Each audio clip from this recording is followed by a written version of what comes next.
All right. Other than the chairs, we have Alex and Felix. Welcome. Hello.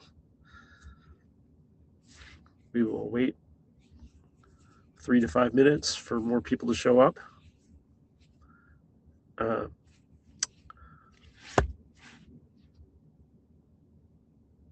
Would anyone, well, Casey, would you like to take notes?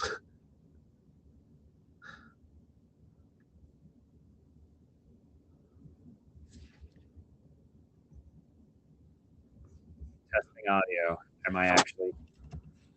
I can hear you, Tommy. You're a little faint, but I can hear you. No one's accused me of speaking quietly before. I can fix that, I guess. Does this work? Yep. Okay, cool.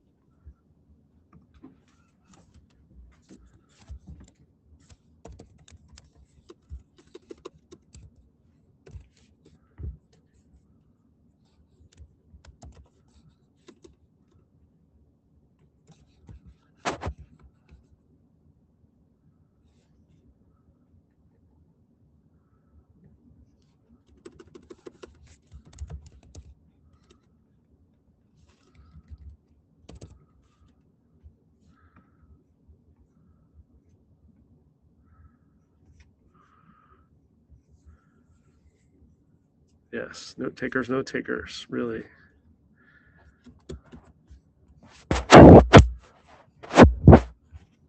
I mean, realistically, given the audience size, I am happy to do it, unlike a normal working group session. Okay. Well, let's if anybody else jumps out and says they want to do it, we should take advantage. But if not, let's wait another 2 minutes and see if we get anybody else.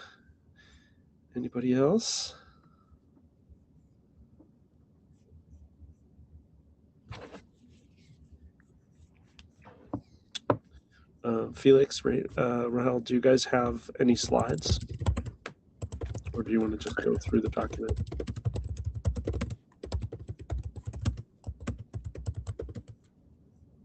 I'm okay to go through the document. Mm-hmm.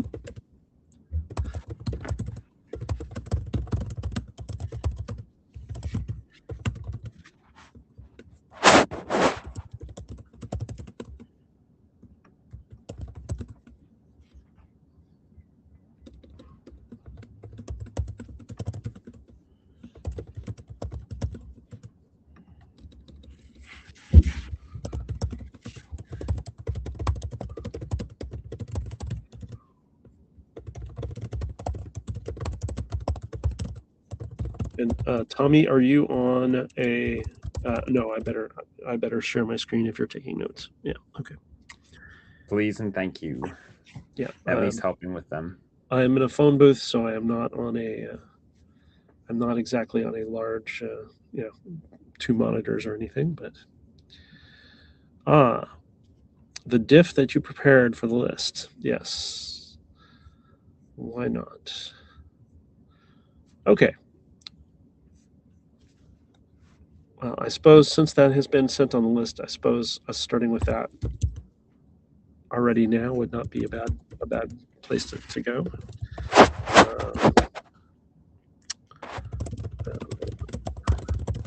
I'm going to need to get it onto this computer.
You know what? We could do the diff function from data tracker instead.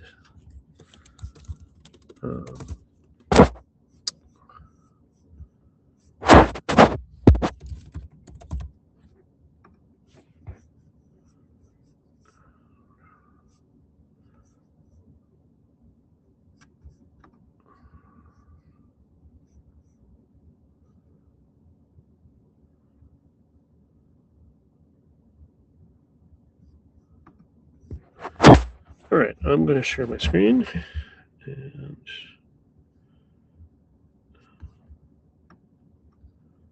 see if I can get.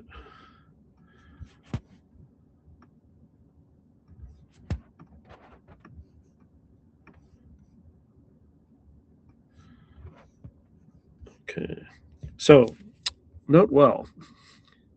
Tommy, do you want to do this while I get this this other window ready to go here? Certainly. All right, everyone. Welcome to the side meeting, to the interim meeting for January 2026 of the DIEM working group. If that's unexpected information, you're still welcome to join. This meeting is governed by the Note Well, which you haven't heard about this week, so let's actually spend a minute on it. The policies should all be read if you haven't read them before. They haven't changed in the last few weeks since we were meeting in November, but if you have not read them before that, please take a moment to open those in a new tab and check them out now. We are adults here. Do not be nice to each other. Do not harass each other. If you feel that someone is harassing you, the Ombuds team exists and they are amazing and you should trust them. Alternatively, if there are other issues, more procedural, you're welcome to talk to us or to our responsible area director, Ori Steele, who is currently in the IESG telechat, but will follow up with you promptly afterward should Rohan and I cause you problems. Let me take control of these slides.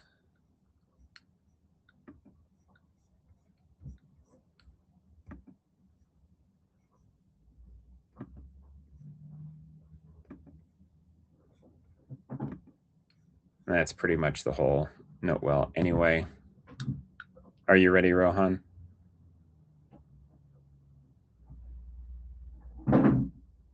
I see a screen share starting, but it hasn't completed yet. Drum roll. Perfect. All right. Was there a volunteer to walk through the diff, looking at the editors?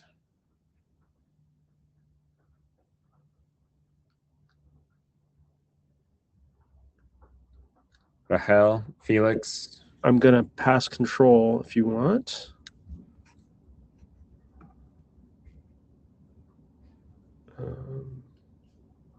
Okay, perfect. Thank you, Felix. Actually, I think you can just take control because it's not in moderated mode at the moment. Perfect.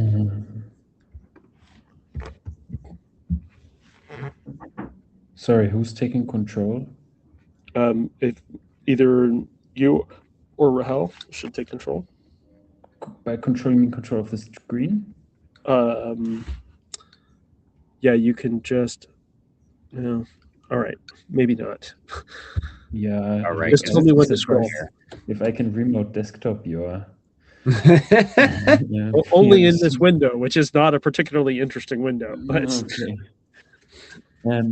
Yeah. So, Felix, can you just directly screen share this diff instead?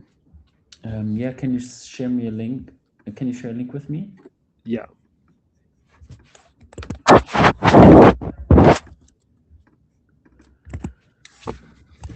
By the way, folks, this is available on the data tracker. If you go to any document and go to the history tab for that IETF document, you can select two different versions and show a side-by-side diff or a variety of other diffs.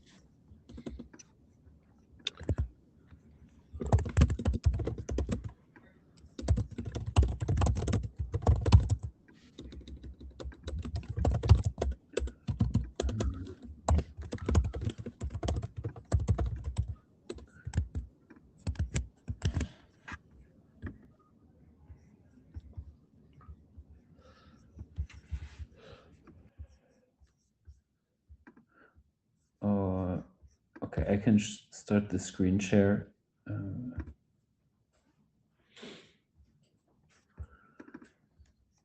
But I don't know how to find the diff yet. I'm on the document history. Oh, I think I have it. Yes, I have it. So I requested the screen share.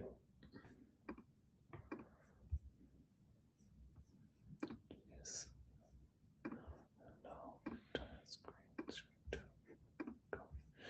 Okay, there you go. Please let me know if you see something you shouldn't. You might want to make it narrower so that it's right up to the edge there, so that then we get to see as much of it as possible. Perfect. Yeah. So as I said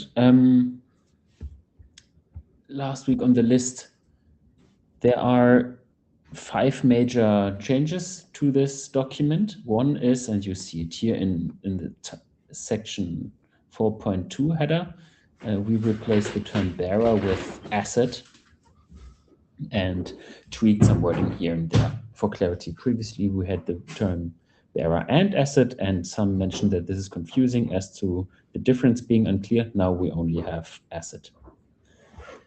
Then we have a more complete terminology section. You'll see things like digital emblem, asset, emblem issuer, authorizing entity, validator, and validation.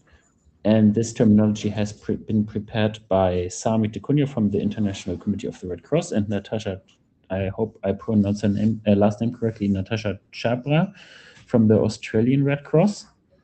Both have a law background, so I hope I hope the terminology works for you as well. But yeah, the input was very valuable, especially when it came to the parts that touch international law. We have, you see here some changes regarding asset, and some other things. Undetectable validation has been phrased a bit more generally. Previously, we had this explicit list of bearers, issuers, and authorizing parties who should be unable to detect discovery. And then I changed to potential bearers and removed issuers and authorizing parties for generality, and there were some objections to that. Now I put the requirement of undetectable validation very generally, just saying a digital emblem may require that its discovery and validation is undetectable completely. So this will certainly be critiqued by some as inheriting the internet threat model. So to make this more specific later on, and I think we cannot be much more specific in the use case and requirement document, is that I now added that for specific use cases and design, it may actually be acceptable that certain parties can detect emblem discovery and validation. For example, this could be authoritative name servers in the DNS. And whenever we design certain protocols for certain use cases, we just need to make the threat model explicit that we have in mind. So we say, okay, for this use case, it is actually acceptable that party X can learn that someone is looking at an emblem, but we don't go into the details of who and a what design and what use case can detect emblem usage in this document. Then we have more details on the use case of international humanitarian law.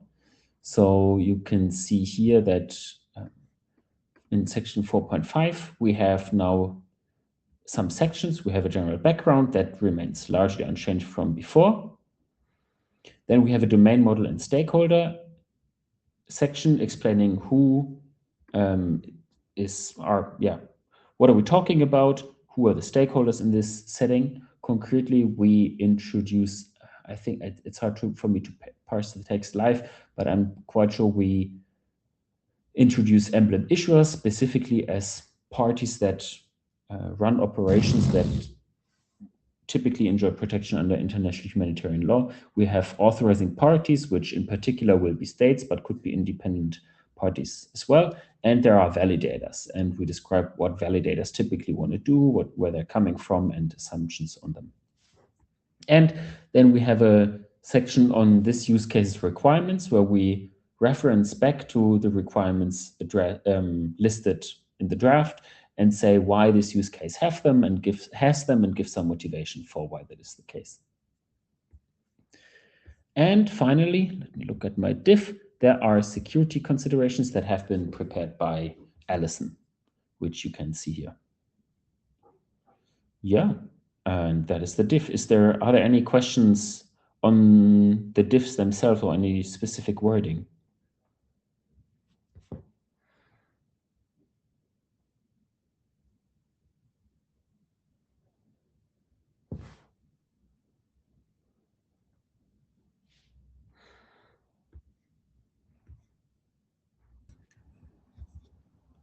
Can we get an indication from chat? Oh, okay, Allison, excellent. I was about to say, do people want to take a few minutes to read, and that's why there's no questions? But please take it away, Allison.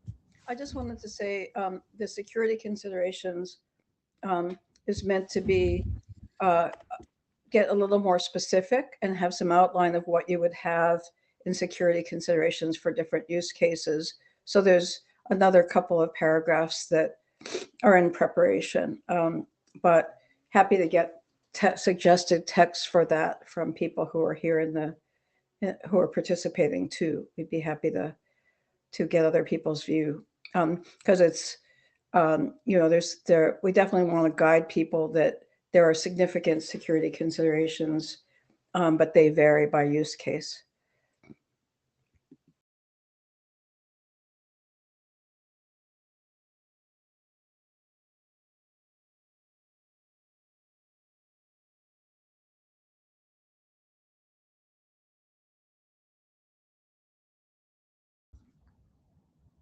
Okay, prodding the working group. Does anyone, excuse me, the entire purpose of this meeting is to go over this diff and check for things that deviate from working group expectations or uncover working group additional items that should be added, keeping in mind that the next milestone is declaring that this document can be final call ready. So if a couple people will ping the chat and say we need time to read it, if that's the case, or please queue up.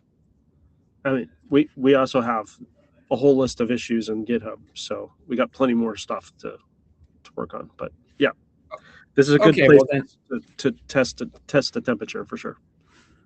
Okay, excellent. I actually don't see why we shouldn't just jump to that in the absence of immediate noise, barring objection.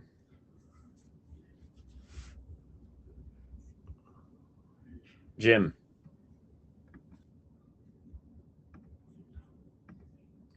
Thanks, Toby. I don't have an objection here. It's just an observation. I'd like to see a new version of the document published because there are perceptions in other circles that people are making assumptions based on the current version of the document that Felix circulated a few months back. And of course, they're not kept up to date with all the great work that Felix has done recently. So if we can get a new iteration of the document out soon, that would be great. Jim, we have that. The 01 is published on Data Tracker. Oh, my apologies. I thought the assumption from what Tommy was saying before was it hadn't been published yet. No, it's public. Okay, cool. Thank you. Sure thing. Yeah, my bad. I was just giving some air cover to people who may not have read it anyway. But yes, what we see is published. Yeah. 2 countries separated by common language. Facts.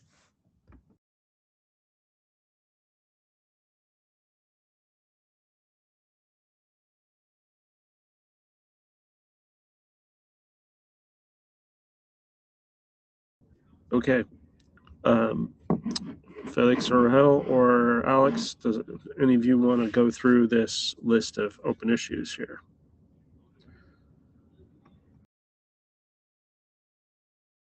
Maybe Alex, you can, I don't know if you want to start with oldest first or newest first, but, we got a couple new ones from Alex. We have a new one from DKG. We have, and then the rest of these are pretty old, including some that I created during the meeting last time. Go ahead, Alex. Just going over these most two recent ones because they're kind of simple to talk about. I just realized that there were a couple of key items from the early pre-charter discussions that hadn't been covered in the document, and just wanted to put some background that I could on here so that we could see if there's anything different in the requirements for them. It's not, to me, critical to mention everything that was in the pre-charter presentations, but if something is obviously different about them, maybe we should look at it. That was merely my thought.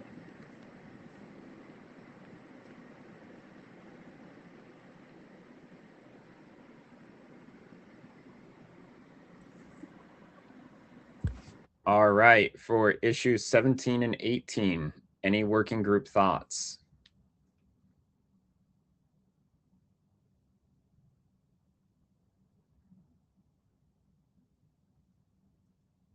Felix. Yeah, thanks, Tommy. And we certainly can add back some text on other use cases, but I feel we have a number of very loosely specified use cases anyway.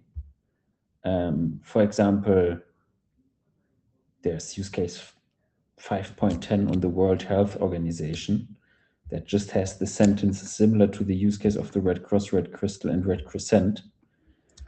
And especially when we approach working group last call, I think we should rather look at the use cases in this document and think about, right now they're all presented next to one another, but some use cases have received different, have received more scrutiny than others. And for some, it's completely unclear how they relate to the requirements that we have listed. If the purpose is solely to include use cases for reference in posteriority, for example, saying, look, this has been brought up in the past, people have thought about a connection, and we just mention it here for posteriority, but yeah, nothing particular follows from that. That's absolutely fine. But yeah, I think we need, coming to working group Glasgow, we need to think more closely about what it means for a use case to be listed in this document and how that influences the design of the architecture and protocol later on.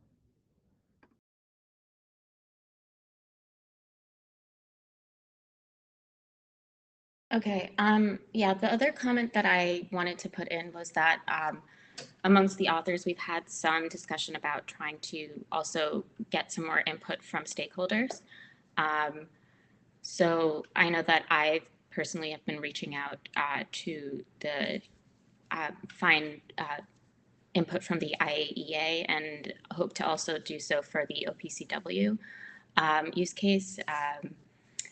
And I guess I don't want to speak for others, so I know we had agreed to look into other use cases, but if others want to jump in with the ones that they had been looking into, that'd be great.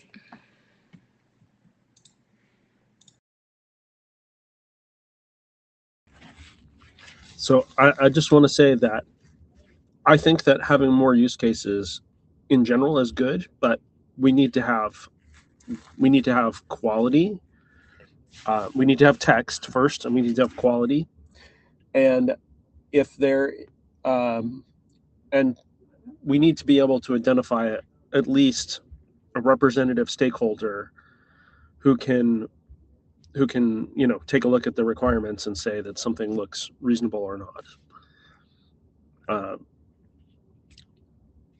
In some cases where the requirements are, maybe more complicated, we probably need more than one stakeholder. Felix. Yeah, Ron, I agree about that we need quality. No, I agree. What's the preposition? English prepositions always get me.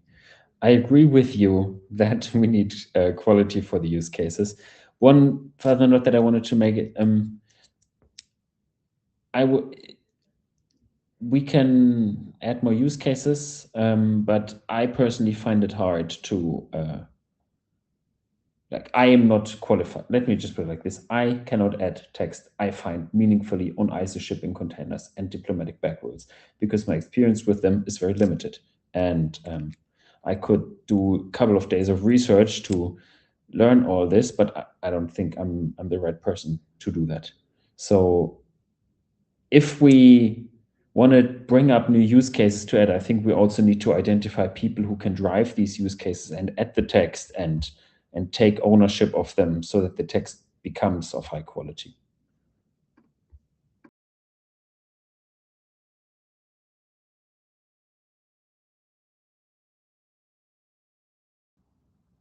Jim?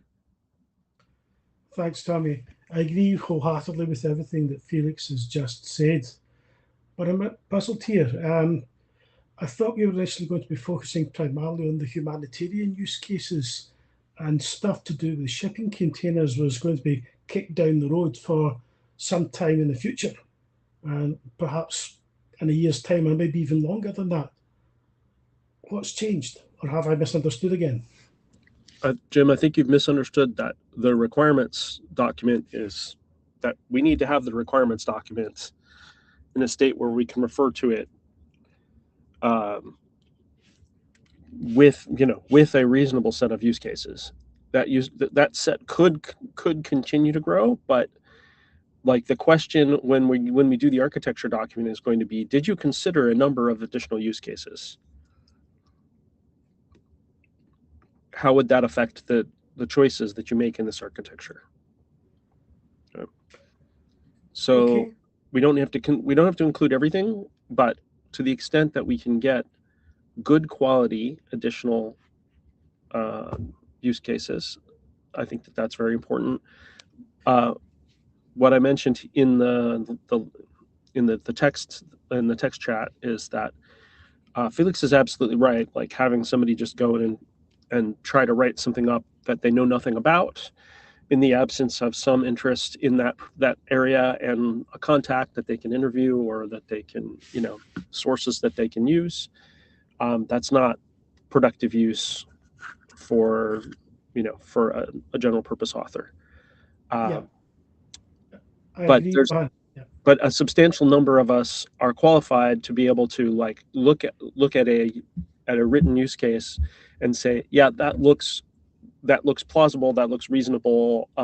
It seems that they thought of the appropriate questions about security or privacy or whatever may or may not be important. But can I play devil's advocate here for a moment?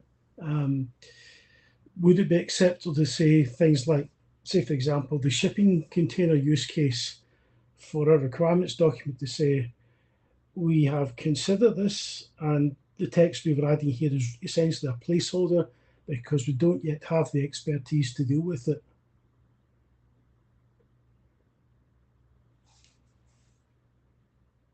I mean, I don't think we would add text until we had, something of moderate quality.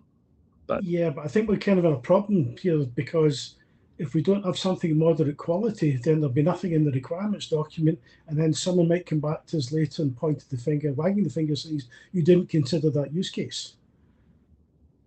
Indeed. So I think it's important to document the fact is that we have considered a use case, but we're not in a position to say something substantively about it. I think that would be a reasonable halfway house. Well, your mileage may vary. Let's see what Alex and Allison have to say about this. I suspect that there are a fair number of people who do actually have experience with this area. I don't think that this one is going to be that hard to get information about. Diplomatic bag may be a little harder, but who knows? Maybe it's not. Alex?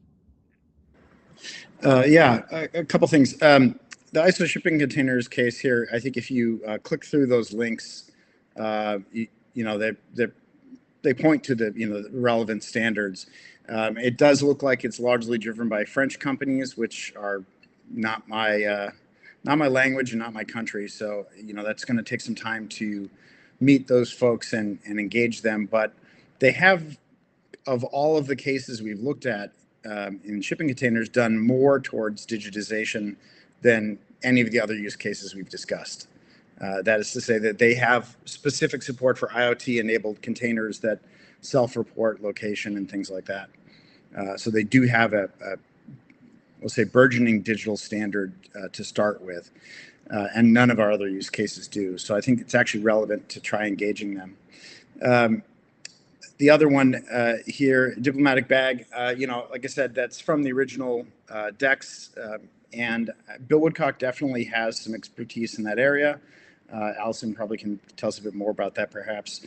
But what I wanted to say is that of the things that we've discussed in these drafts so far, the most well represented case with stakeholders in the room is the ICRC, and honestly, there are parts of their use case that I don't think they've well explained, because I don't understand what a digital asset use case actually is for them, as an example. So I just want to say that this is all early stage for all of these use cases, and I think we have to give each one a little bit of time to expand itself. And this document isn't really that level of detail, as I understand it. I do agree about the comment on the World Health Organization. Perhaps we can come up with some better text, soon and revise that paragraph. Yeah.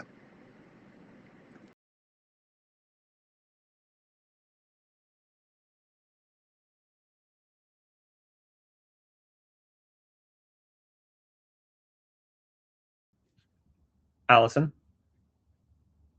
Yeah, so I put a note that I wanted to make sure that Alex was going to say that, but if the click through to those specs tells me that we should keep shipping containers, and we have French speakers galore in PCH, and we can certainly support you, Alex, in getting some more access to the French aspects of this if you need that. With respect to diplomatic bags, PCH is a international treaty organization, and we have been for a number of years now, but latterly very practically, because we're about to start using them, been researching the diplomatic bag standardization. And so we can get Bill or our government affairs person to write about that from the standpoint of people who actually use them and understand what would be beneficial in having digital emblems there. That wasn't there by accident.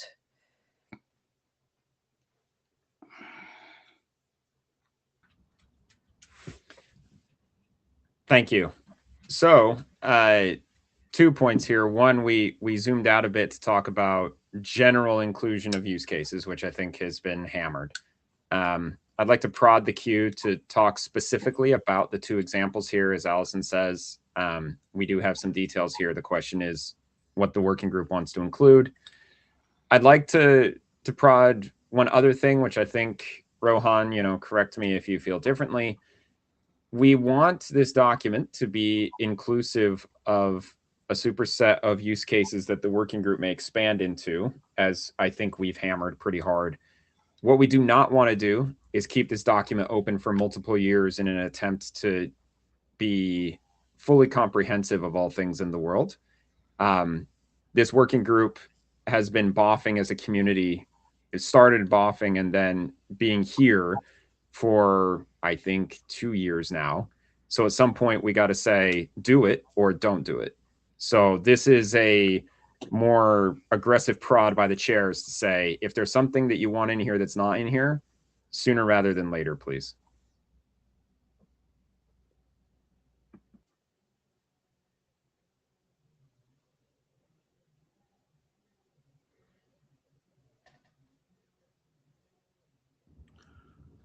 Okay, so unless I hear any more about 17 and 18, do we want? I'm going to open 14, and this is actually a really excellent question by TKG. Does anybody want to discuss more details about this? Have any thoughts about this? Go ahead, Felix. Yeah, thanks. Yeah, I can say something because I tried addressing this issue, and I gave it the HASPR label. When I rewrote the international humanitarian law use case with the sections on domain model and stakeholders, I intended to address exactly DKG's issue here. So he asked for, he's used to seeing use case presented from every party involved in a transaction and how they interoperate, and I tried addressing that exactly in the domain model and stakeholder section. I didn't close this issue yet because I don't know about the issue closing etiquette. I think for me it would be better if DKG closed it. You know, look at the changes and say, oh yeah, the section is great, or he says, oh, actually I think something is missing from the section. But in my view, this issue is closable. Okay, but in general, this is referring to all the use cases, not just a specific set of them. Oh yeah, sorry. So, yeah, maybe we should leave this around. Allison.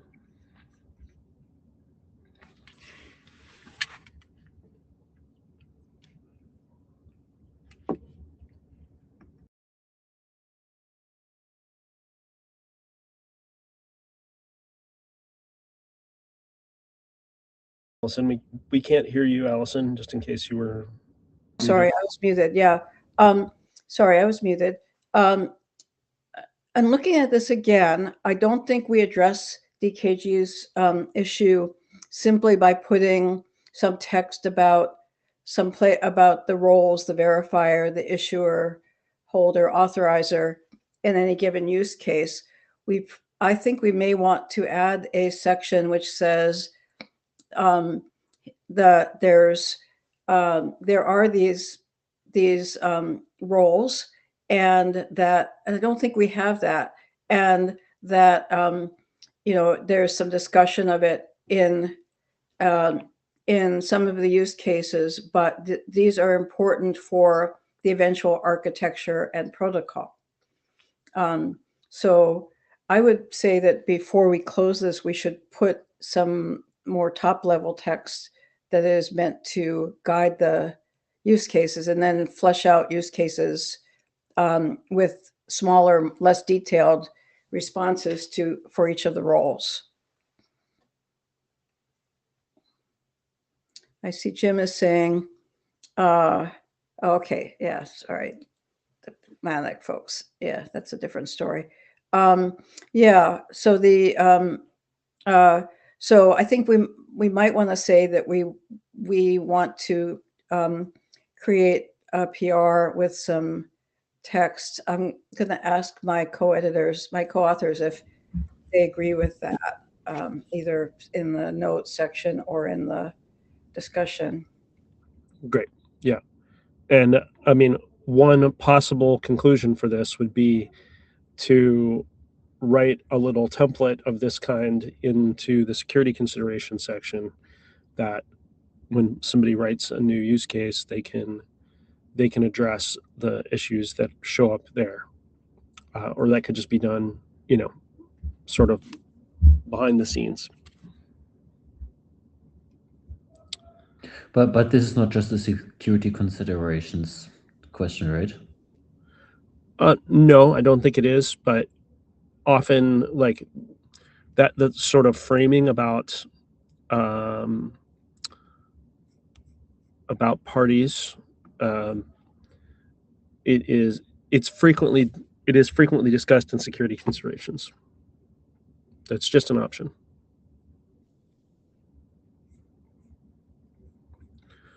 Okay. Hearing no more on this one. Okay. So this one has needs author discussion. Should I skip this one for now and go on to 11, or do you want to tackle this one now? So if I can just quickly say something, this one was opened by Alison while we're at it anyways. We can discuss it. Yeah, Alison, you wanted to discuss the forensic records of emblems for some emblem types. I said that we intended to address this in section 4.5. It would be great if you could have a look whether you think 4.5 addresses what you had in mind, and if not, clarify what it does not address so that we can address it.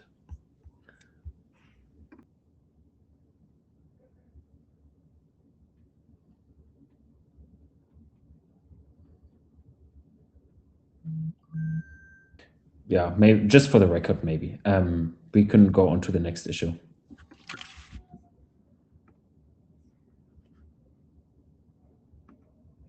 Okay, this one, that's really more of a chair /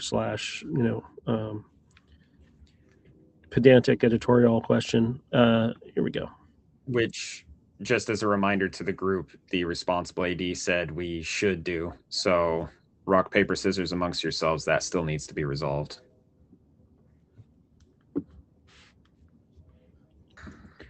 So I can also quickly speak on the issue you put up here, Rohan, about the more details on use cases and requirements document. I don't think we need to, on the individual use cases, I don't think we need to discuss it in detail. We had discussed it by example with the 2 issues that Alex mentioned. As I said before, we have some use cases that are not fleshed out at all. They need some quality if they're, or like either they need some quality or we follow Jim's suggestion of moving them into a section where we said, look, we considered this and this is how far we got and we are noting that here. Something along those lines.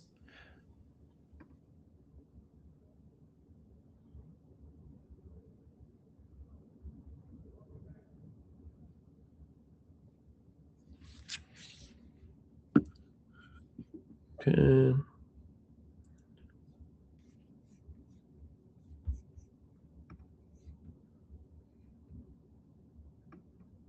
Okay. Let's just cover acknowledgements in general. I have a feeling this seems like this was started and has sort of is frozen or paused. May I make it? I will make a suggestion here. I'm going to. I think it's this one. No, there's a PR related to.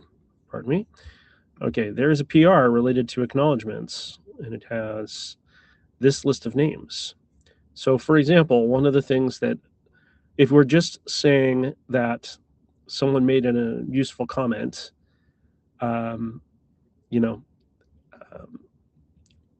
depending on how substantial the contribution is, there is a contributor section. So we can ask folks what they want, but probably one of the best things we could do would be within a PR or an issue. You can do something like this: who has given their consent, and you can say Tommy is on the list. I am not.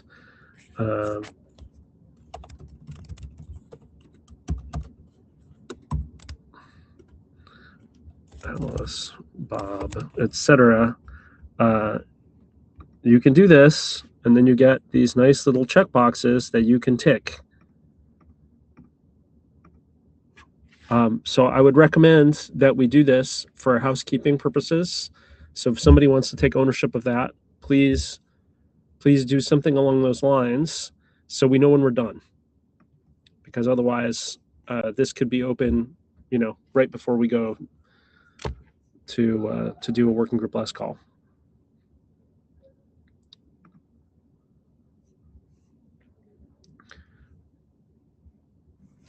I will prod the list also to help with that. Yeah, thank you. So if nobody else has anything to say about acknowledgements, I'm going to go to, so let's see, we did 11. Allison, go ahead.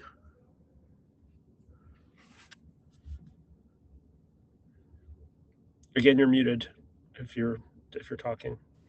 The forensic capabilities, just since Felix, you asked whether I thought that was adequate. I think it's not clear enough. You know, it's about past, presence, and so on. So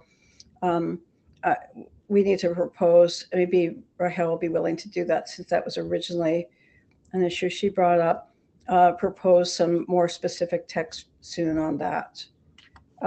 This is, you know, basically the idea that that you can have some technology that keeps the existence of emblems and what time frame they existed in a record for the purpose of, since they're very changeable, since they're very, there's a requirement that they be able to be published and removed quickly, but that record would be valuable in a number of the use cases, including, I think, the IHL ones, but I'm not sure. Certainly for some others.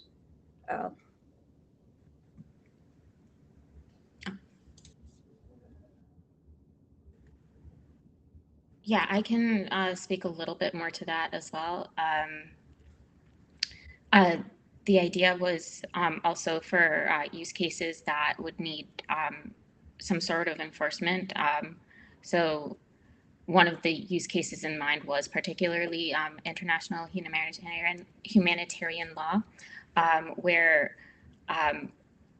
the thought being that if there are no teeth to enforce the rules, then what is the point of having the protection? Like, there has to be some sort of enforcement for whatever legal protection to be meaningful. And so the idea was that having this forensic record of, for example, when a digital emblem was visible, would help protect against plausible deniability of someone who potentially violated the regulations or agreements pertaining to the emblem that was displayed, and so that it could be better sort of tracked and prosecuted if need be.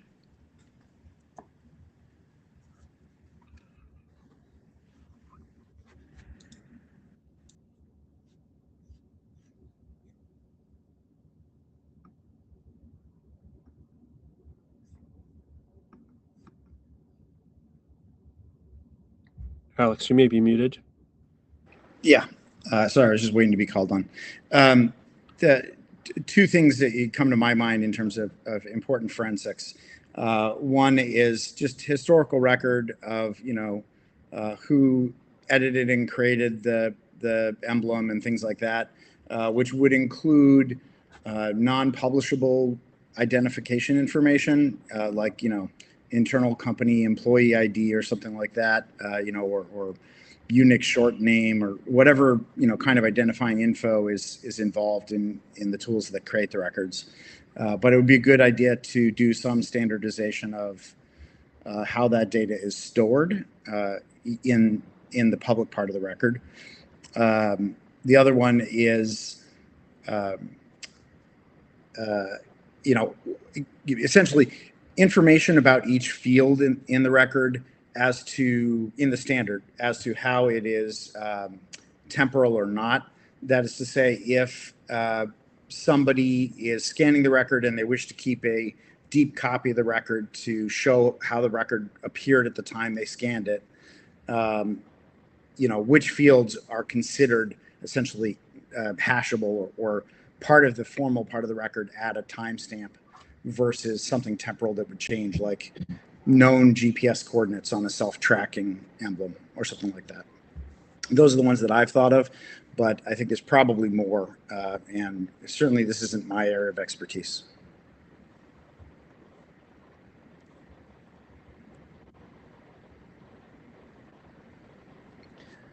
Yeah, thanks for the elaboration, Alison, Rahel, Alex.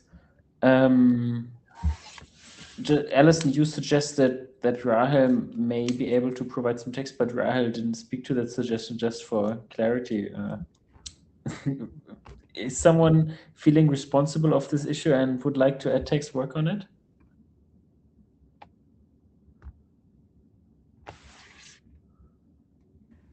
I mean, I would be willing to add text, speaking to what I mentioned just now. I'm sorry that I didn't clarify that earlier. And I think Alex, I might be able to talk to you to think about adding some text to cover what you mentioned as well.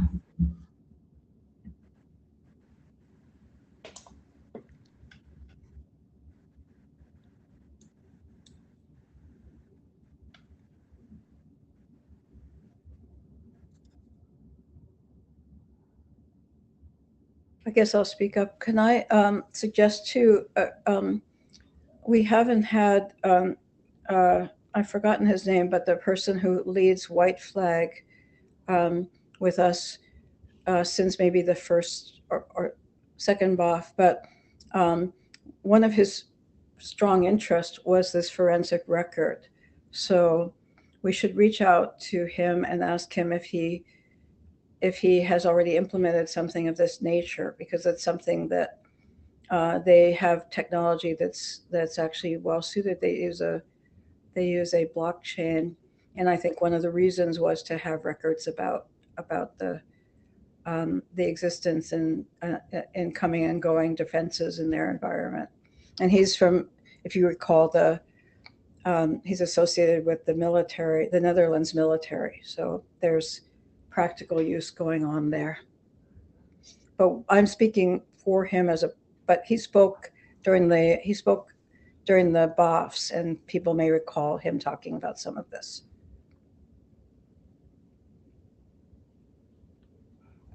I believe that was Timo, if I remember correctly. Indeed. Yeah. Yeah.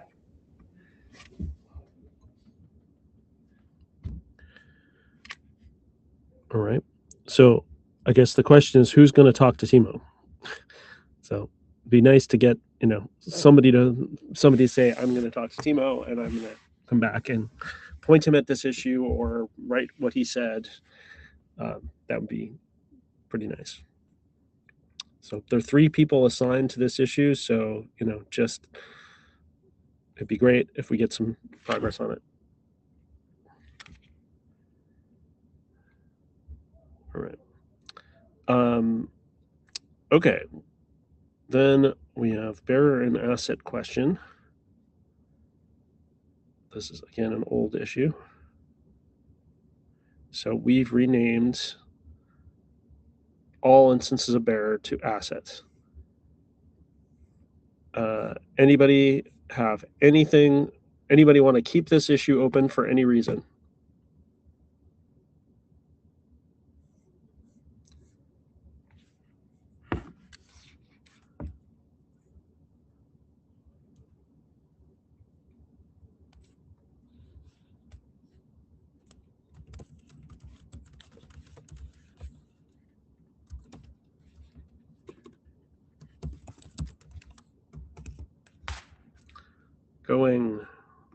Going, gone. Congratulations, folks. We closed an issue.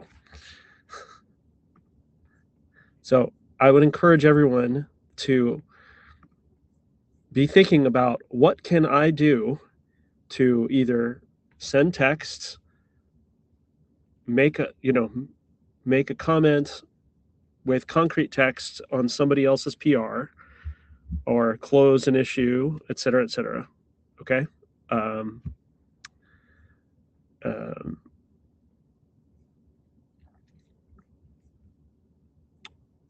Last issue that we have not talked about.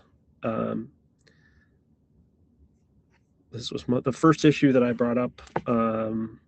This has been assigned since October.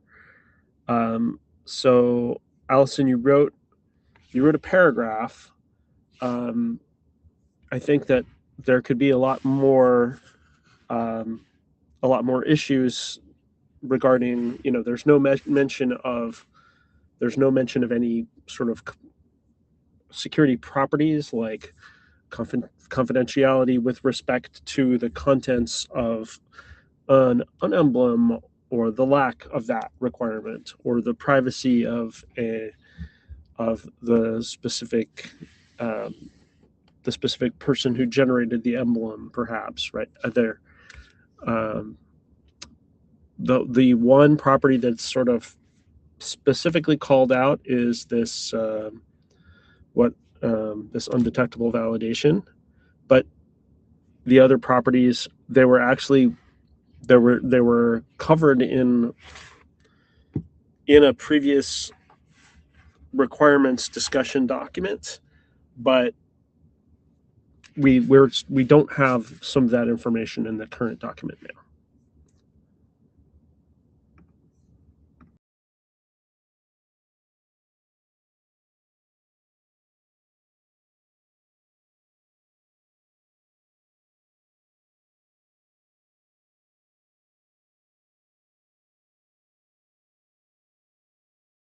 Yeah, as I said at the beginning of the chat, this is a pending task. This is a very there is, like, that's just the bare bones security considerations. So I wouldn't do working group last call or ask for it till we finish that. And I will put my head together with the other folks and we'll get it done. But we have guidance on it. And now we have an additional guidance because of the idea of putting a template for the roles. The reason I answered a little slowly is I've just sent off a mail message to Timo to ask him to engage with us. So fantastic. Yeah.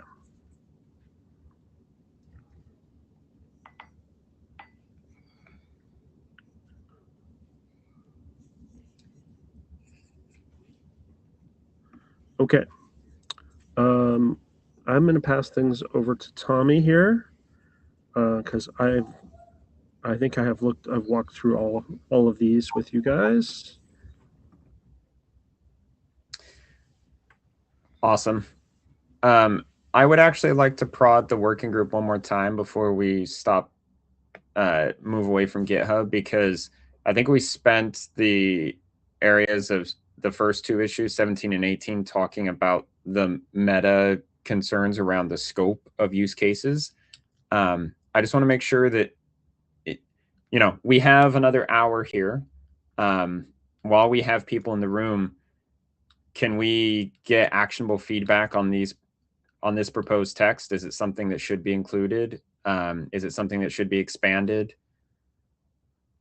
Because I don't know if you're getting the vibe from Rohan and I, but we'd like to see some burn down here. Tommy, clarifying question. What do you mean by this proposed text? Can we go back to issue 17 and 18? I thought that Alex had proposed text. Maybe I made that up. He referenced some particular pages that have their own texts. I see. May or may not be relevant to, may need to be interpreted. Same thing with the diplomatic pouch example. There's a PDF that it references. I see. Alex, I see you're in queue. The leading question I'll have for you is, are you willing to propose some text to this effect? I'm happy to do more research. This was just I noticed something missing, and I did the basic Googling and put in some references here. I don't see much difference in the ISO shipping container case, for example, from, let's say, the ISPM or IPSM, I forget what it is, the wood branding case. It's just a labeling standard. But this one also happens to have, nice suite of standards, and they've gone digital with it. So yes, I will do the best I can. Thank you. All right, and then back to the list. of issues. Are there any that are labeled need text that do not have an assignee? These last two, of course, I would say we're voluntolding Alex here.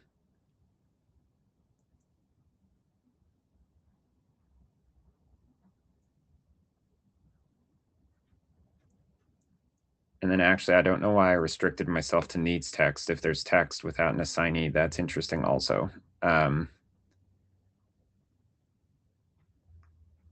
Attacking and authorizing party roles. Who owns driving that PR?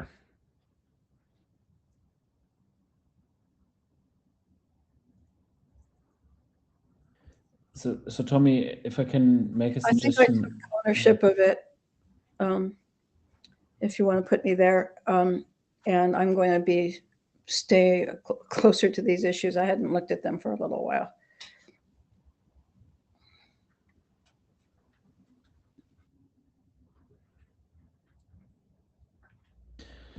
So Felix, I think, yeah, thanks. I think there are two issues that are kind of meta issues that can't be addressed easily individually, which is issue 11, more details on IHL use cases, and depending on how you interpret DKG's issue 14, attacker and authorizing party roles and operations and use cases, also an issue that applies per use case. I would like to ask a more general question, Tommy. You said that our initial goal for working group last call of the use case and requirements document was November, right? We didn't make it, evidently. But we had 2 working group meetings and we had 1 year of BOFing. So we have been working on this by the next IETF for well over 2 years, especially when you consider that going into the IETF, into the first BOF at the IETF, people had already worked on this. Tommy, you mentioned that eventually we'll need to finish work on this document. So I think it would be great if we can agree on a timeline here, and then for use cases where people would like to see more details and flesh them out more, to assign them. Yeah, and if we don't have that, then eventually we need to say, look, we have been working on this for a while, and now the time's over. To be clear, everything but the concrete timeline is exactly what I'm attempting to say here, which is if there's anything that people think are missing, they need assigned to an editor so that they can be explored. Because we are past the point of having a list of things that could be interesting that no one is currently engaged with. Rohan, I don't know that at this moment I feel comfortable saying this is a timeline. I think that might be something that we pose as a question to the group in March. What do you think? Yeah, I mean, I don't think that putting a timeline that doesn't get actually implemented is going to be helpful. But having, just kind of bring to everybody's attention, like we need to plan our work and then work our plan, and it doesn't do any good for us to go and come up with a set of milestones if we don't actually go start ticking things off of the issues list. Agreed. So this is something, this meaning timeline specifics, that the working group consensus ought to own. So as a spoiler to everyone here, and something that I will announce to the list after this meeting, that will be a chair question to the group at the March meeting, which, by the way, for those who may not have seen it, we have requested a meeting for March. We know that a lot of people will be remote, both of your chairs included. We're going to meet anyway. So we will be coming in hot with that question of, when do you all want to move on? Because we still have the architecture document to go before we actually start working on protocols. And I know that everyone here has a shared interest in getting actual work done. Actual work meaning protocols that can be deployed in the wild. So be prepared to hear that question from us, because chairs, it's not the chair's place to artificially delineate. We did put a stake in the ground because it's required when we form a charter, but this is not going to continue for years. So come prepared in March to hear the working group say how much longer they have patience for.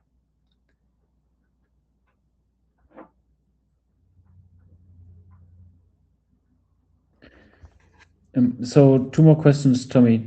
First, do you think it would be beneficial to convert the 2 issues I mentioned before, one from me, one from DKG, into specific use case issues per use case that is in the document or is not in the document, so that we can assign them and potentially do that now?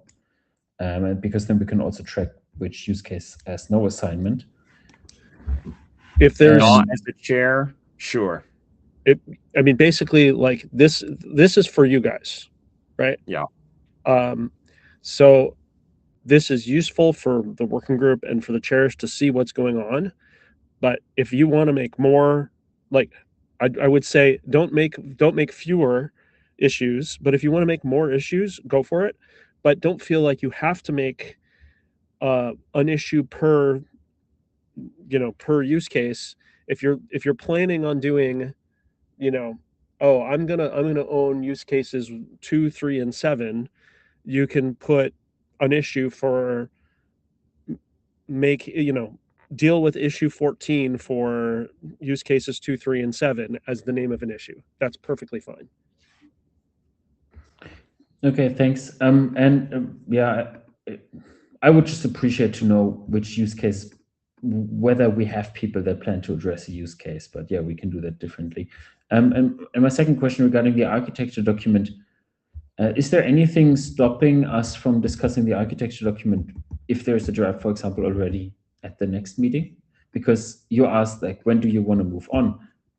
I would love to move on as soon as possible. And yeah, as I said, it's been almost 2 years working on these use cases, right? So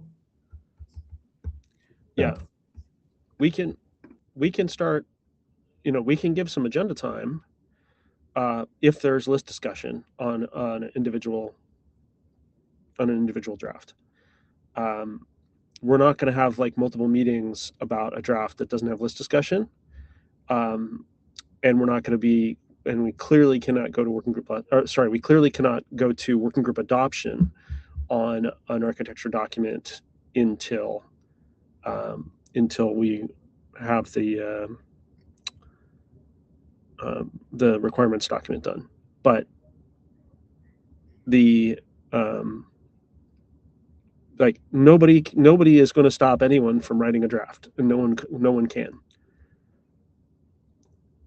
We are going to be, I will be delighted to have meaningful working group discussion on the mailing list about the architecture, about a proposed architecture document, provided that we are also making progress on requirements. And in some working groups, it's rare, but in some cases, the working group has not made progress on any particular topic, and the ADs have stepped in and told the chairs, basically, finish your stuff in not so friendly words, and have basically said, we're not gonna cut off discussion time on things that are not related to the priorities. We're really far from that, but that can happen if we don't actually make progress. As long as we're making progress, we have a lot of latitude.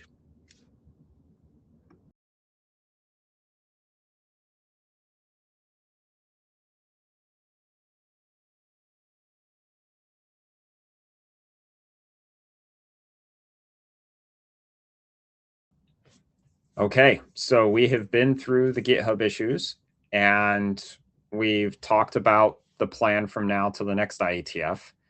At this point, it's time for any other business. The queue is open for anyone who would like to talk about this particular draft or anything else related to the DIEM working group that needs to be raised. Please queue up. Jim. Thanks, Tommy. I've got a couple of points. The first one is a profuse apology. I've sort of dropped the ball on the DNS architecture document, combination of pressure of work, pesky paying clients, and I've been a bit unwell over the last couple of weeks. But I do intend to get the document out very soon, probably the week after next. My other issue is that there's work starting in the ITU on DIEM. And I will actually be in Geneva next week because there's an ITU meeting where DIEM is going to be one of the subjects that's going to be discussed. Essentially, this is laying the groundwork for ITU to do more work on DIEM in the future.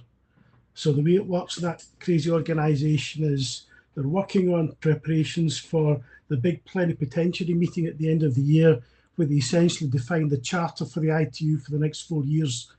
And one of the things that's likely to be on that agenda in Plenipot is going to be DIEM.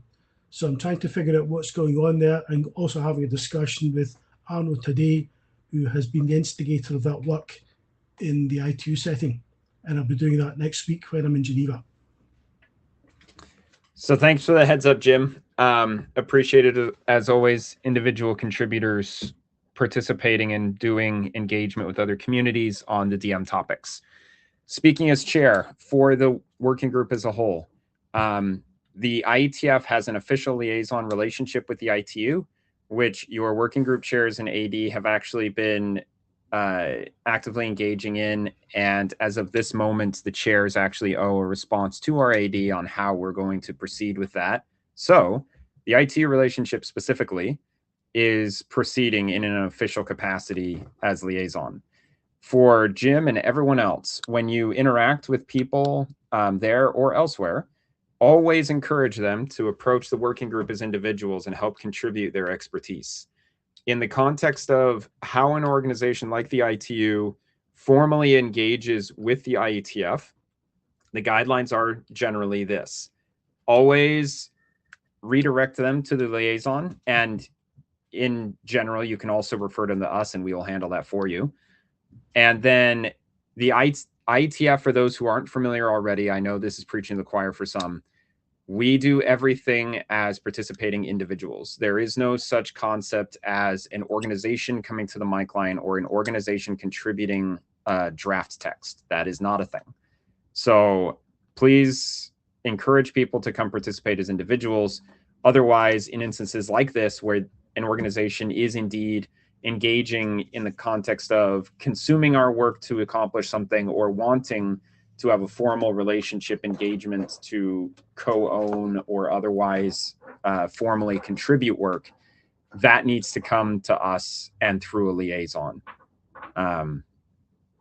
Jim, I think none of that was new information to you, but I appreciate you bringing this up so we could discuss it as a working group. Not at all, Tommy. I see part of my role in this ITU activity I'm getting sucked into is primarily damage limitation. And it looks to me as if ITU is trying to park their tanks on their lawn and actually compete with us in the production of DIEM-related standards. I will say it's not necessarily going to be complementary or collaborative. So I will say that Arnaud and others have been openly contributing and talking with the community here. I don't want to presume that that has been an interest. I will say that the risk of that happening is something we are managing. And I'm not personally, now not speaking as a chair anymore, I'm not personally concerned that that will actually happen unless something goes very wrong with the liaison relationship, which I have every faith in.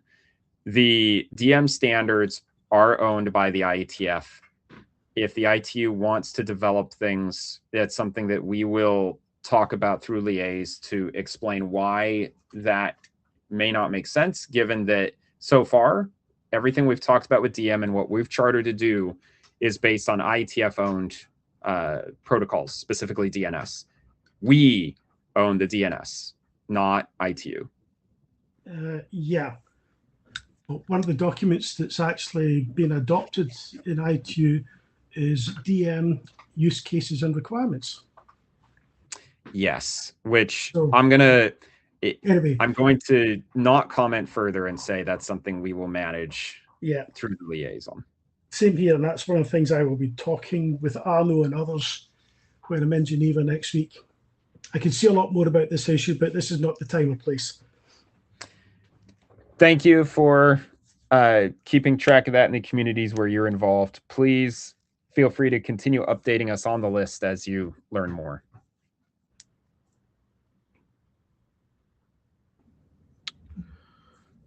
I wanted to go back briefly since there was some mention of the multiple mentions about the 5 author limit. I just wanted to show there's a feature called the contributors section. I want to show you what is currently in the document and what could be in the document to that effect.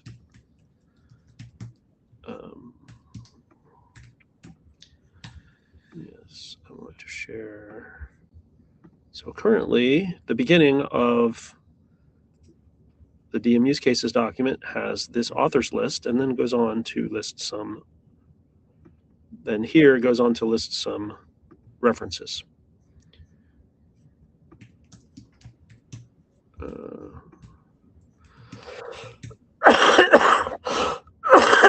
This is the MLS requirements document, or sorry, the MLS extensions document, which has also a similar large number of contributors, but the contributors are organized like this.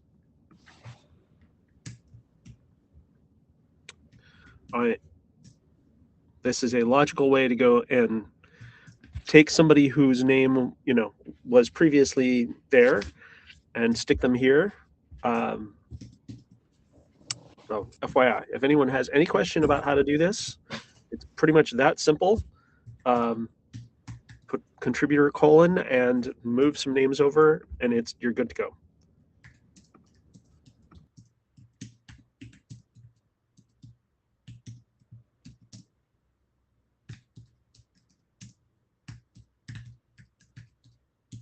Go ahead, Jim. Say that that we'll put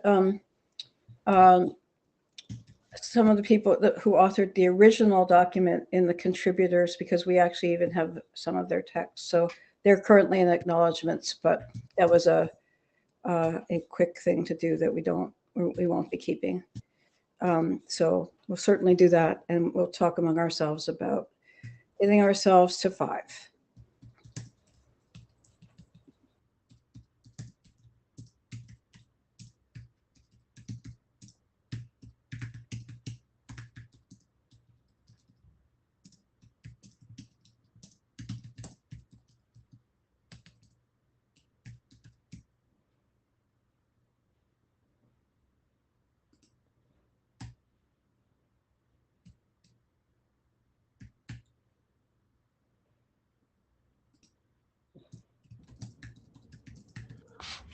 Right. Well, I don't think that we have any more topics.